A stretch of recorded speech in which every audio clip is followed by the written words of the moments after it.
Boleh tak pergi tak pergi. Assalamualaikum warahmatullahi taala wabarakatuh. Nama saya Muhammad Danish bin Muhammad Nizam, nombor metrik A1968111 daripada kumpulan 4 daripada khusus Citra. Baiklah, hari ini saya akan membentangkan mengenai dua contoh permainan video game e-sukan dan saya akan menerangkan mengenai bagaimana cara mainnya dan objektif gameplaynya. Yang pertama ialah Mobile Legends Bang Bang. Mobile Legends merupakan game yang dikembangkan dan dirilis oleh Moonton Developer. Game ini dapat dimainkan di platform mobile Android dan iOS. Game ini berunsurkan MOBA, Multiple Online Battle Arena, di mana game ini berunsurkan strategi video gameplay. Dua tim akan bertanding untuk mencapai kemenangan. Bertanding di suatu arena. Permainan ini dimainkan sebanyak 10 orang yang terbagi kepada dua tim. Dan dua-dua tim ini akan bertanding di satu arena, di satu map untuk mencapai kemenangan dan untuk memenuhi objektif gameplay. Permainan ini dimulai dengan setiap pemain memilih satu hero dari daftar hero atau lebih dikenali sebagai draft pick yang biasa diakses oleh pemain itu sendiri. Hero yang tersedia adalah hero yang telah dibeli dan hero yang sedang dipinjamkan secara percuma kepada pemain oleh sistem. Lama permainan kira-kira selama 15 minit untuk satu round. Seterusnya kita pergi kepada objektif permainan. Tujuan utama permainan adalah untuk menghancurkan base lawan. Terdapat 3 lane utama di dalam arena tersebut, iaitu middle, top and bottom. Masing-masing lane perlu dijaga oleh turret ataupun tower yang akan menyerang unit musuh secara automatik. Setiap hero perlu membunuh hero-hero daripada pihak lawan untuk mendapatkan coin yang lebih banyak dan EXP point yang lebih tinggi. Hal ini dapat dibuat dengan menyerang pihak musuh sehingga nyawa yang berada pada atas hero itu habis. Menyerang sehingga habis nyawanya dan akan mendapat satu kill. Secara automatik akan menambahkan coin dan EXP point. Permainan ini berakhir ketika base salah satu tim hancur.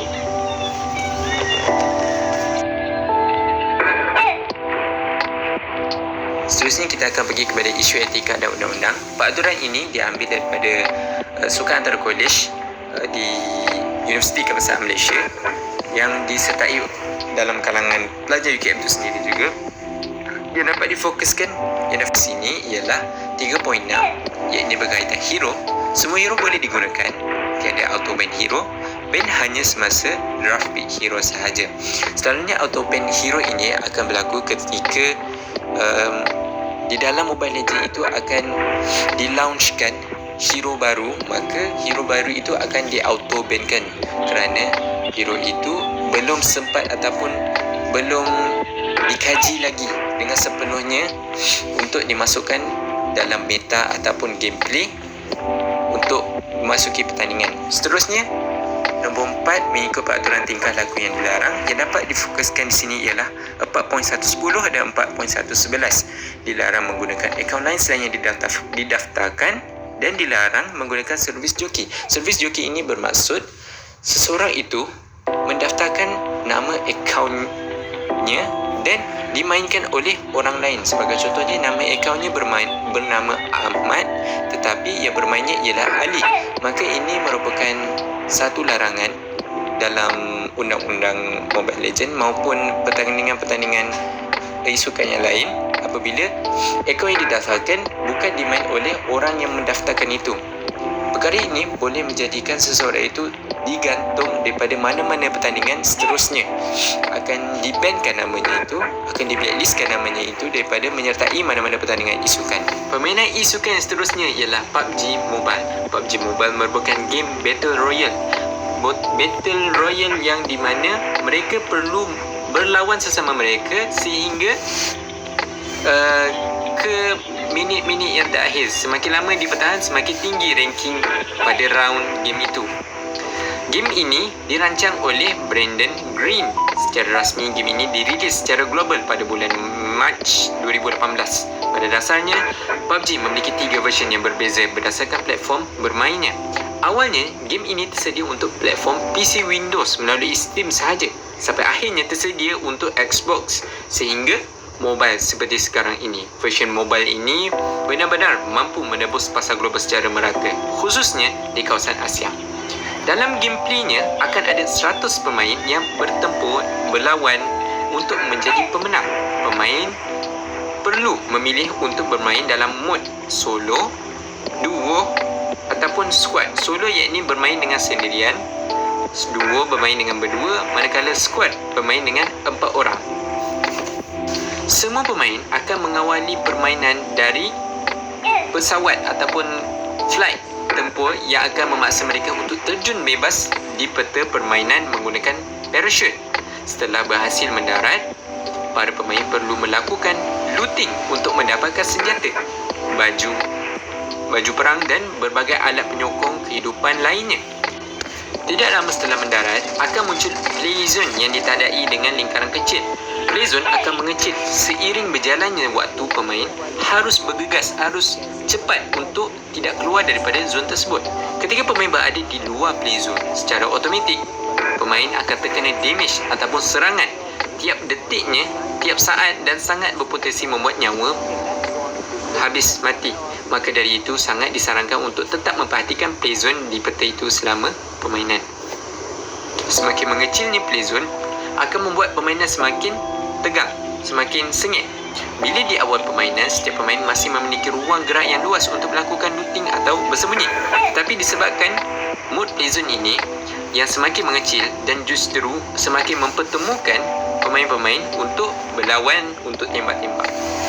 Apabila ada pemain yang gugur atau mati dalam pertempuran, pemain yang mati tersebut akan meninggalkan kotak warisan ataupun death box yang boleh diambil oleh pemain lain yang masih hidup. Bila sekiranya beruntung, mereka akan menemukan senjata dan pelbagai item yang boleh mendukung keberlangsungan hidup mereka dalam pertempuran ini. Bermain dengan mod squad akan lebih seronok untuk bertahan lama kerana ada 4 orang. Sekiranya seorang mati dalam pertempuran, maka ada lagi 3 balance untuk sambung permainan itu. Ini kerana pemain yang terkena kill masih dapat diselamatkan oleh rakan satu timnya. Tidak langsung game over layaknya bermain di mod solo.